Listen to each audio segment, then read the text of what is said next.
Hello everybody. Alors, je sais qu'on est lundi, je devrais vous faire un Hey Lundi Party, mais je sais pas si vous avez vu sur Facebook, mais je suis hyper gourmande en ce moment. J'ai 3 lectures en cours depuis lundi dernier et en fait j'ai pas eu une grosse semaine, j'ai pas eu trop le temps de lire, ce qui fait que j'ai toujours mes 3 lectures en cours. J'ai absolument rien de terminé à vous présenter, alors à la place je me suis dit que j'allais vous faire un In My Mailbox parce que ça fait longtemps que je vous en ai pas présenté un et que j'ai quand même un certain nombre de bouquins à vous présenter. J'en ai 8. Alors pour certains c'est pas beaucoup, mais pour ma part c'est quand même pas mal. Alors je vais commencer tout de suite. Je vais commencer par mes achats et puis je vais finir par mes partenariats. Alors le premier achat que j'ai fait, c'est-à-dire le livre le moins intéressant pour vous, j'en suis persuadée, c'est en fait un guide de voyage que je me suis acheté. Mais bon, c'est bientôt l'été, il faut qu'on commence à préparer tout ça et faire nos réservations. Alors pour ma part, je me suis acheté le Lonely Planet Montréal-Québec. Parce que pour ceux qui ne le savent pas, je vais au Canada donc cet été.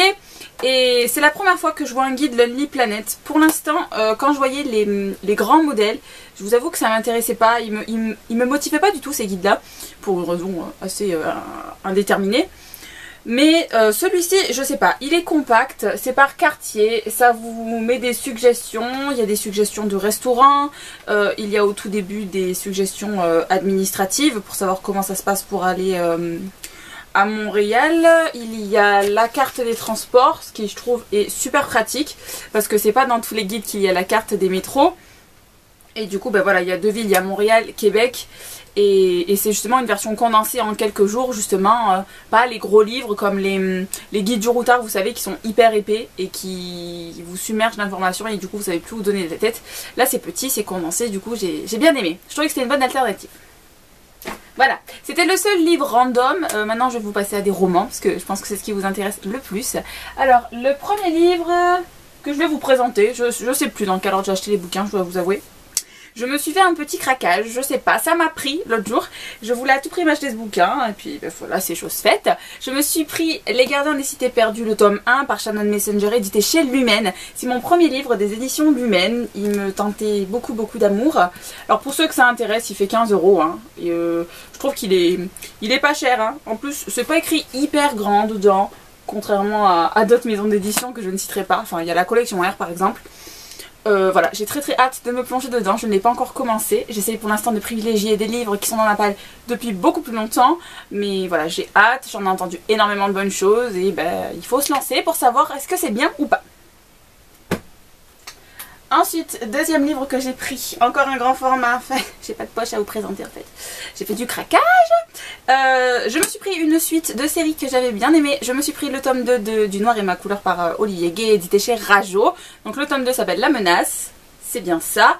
Voilà, c'est édité chez Rajo, ça coûte 11,90 €. Ça se lit très vite, la mythologie me plaît, c'est assez...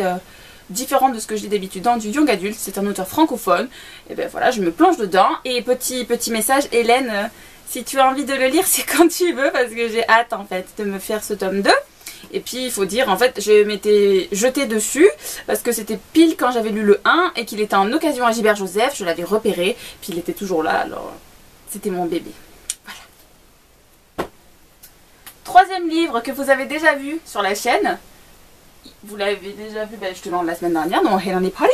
C'était donc le tome 4 de la sélection L'Héritière par Kirakas, édité dans la collection R. Voilà, lui aussi il fait 17,90 € et vous savez que je l'ai lu, que je l'ai adoré. Il était tout aussi bien que les 3 premiers, si ce n'est mieux, selon la perspective que vous voulez avoir de la sélection. Je l'ai adoré, j'ai hâte d'être en mai 2016 pour avoir le tome 5. Et je sais pas quoi vous dire d'autre en fait, il est juste splendide, il est beau, il est merveilleux. Voilà. Je vous invite à aller voir ma vidéo du coup de lundi dernier. Si j'y pense, je vous mettrai un lien par là de mon Hey Lundi Party 99 du coup, pour voir qu'est-ce que je pense de cette merveille. Voilà.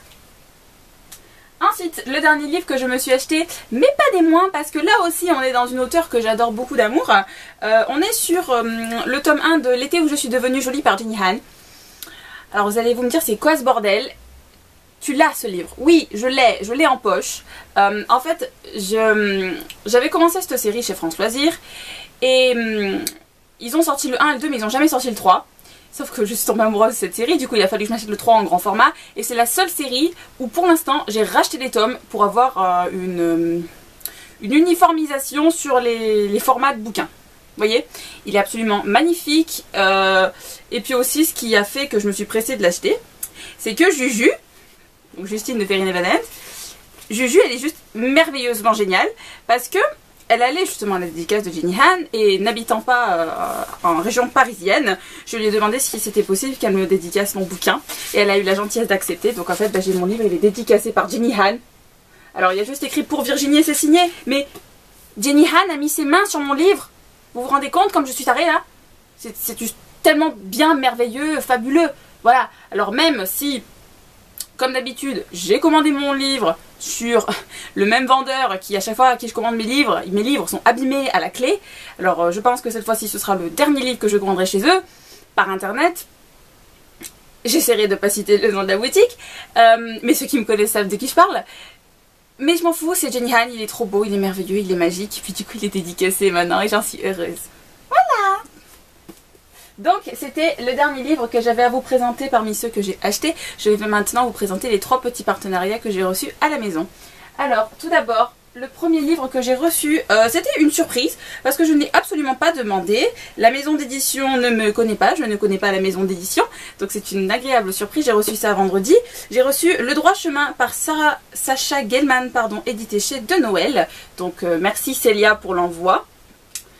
Voilà, il fait 16,50 €. C'est une histoire érotique d'une femme de 35 ans qui justement va redécouvrir sa sexualité, j'imagine. C'est un livre qui fait 200 pages. C'est pas écrit particulièrement petit, c'est pas écrit particulièrement gros, mais ce que je veux dire c'est que je pense que ça va se lire assez rapidement. Je vais essayer de me plonger dedans rapidement. Ça fait beaucoup rapidement, dit 2 fois. Mais voilà, je suis très curieuse de découvrir ce bouquin. Et donc voilà. J'ai hâte. Et ensuite, les 2 derniers, mais pas des moindres, ce sont les 2 partenariats que j'ai reçus de la part de Nathan. Merci pour l'envoi. Alors, tout d'abord, je vais vous montrer le plus ancien. J'ai reçu le tome 3 de Sœur Sorcière par Jessica Spotswood, édité donc chez Nathan, qui est déjà paru, et je suis en retard parce qu'il faut que je lise le 2. Mais j'avais adoré le tome 1 et en fait ce que j'avais envie de faire c'était de m'enchaîner les tomes 2 et 3. Et voilà, avec mes copines on va se faire une lecture commune, donc Chloé et Céline. Quand vous avez envie vous me faites signe, on va se le faire. Mais je sais pas pourquoi, j'ai un 6e sens qui me dit que ce tome 2 on va se le faire courant du mois de juin, parce que le mois de mai va très vite arriver à son terme. je le sens gros comme une maison. Hop. Bon, coucou les loulous, pour une raison que je n'explique pas, mon appareil photo s'est éteint. Du coup, je vais vous présenter le dernier livre de cette IMM. C'est un livre que j'ai reçu également des éditions Nathan. C'est L'année solitaire par Alice Oseman, édité donc chez Nathan. Alors apparemment, c'est le roman événement sur l'adolescence d'aujourd'hui. Je suis très intriguée de savoir de quoi que ça parle. Et du coup, bah, même chose, hein. Comme pour tous les bouquins de ma pile à lire, j'ai envie de vous dire. J'ai hâte de me le faire. Et puis voilà, j'espère que ça va se faire assez rapidement. Voilà. Bah, c'est tout. Du coup, et vous, quelles sont vos dernières acquisitions? Est-ce que certains de ces bouquins, vous les avez dans votre palle? Est-ce que vous avez envie de les lire? Est-ce que vous avez envie de faire des lectures communes? Comme d'habitude, je vous laisse vous exprimer dans les commentaires juste en dessous. Et je vous souhaite de bonnes lectures et je vous retrouve jeudi. À bientôt. Ciao.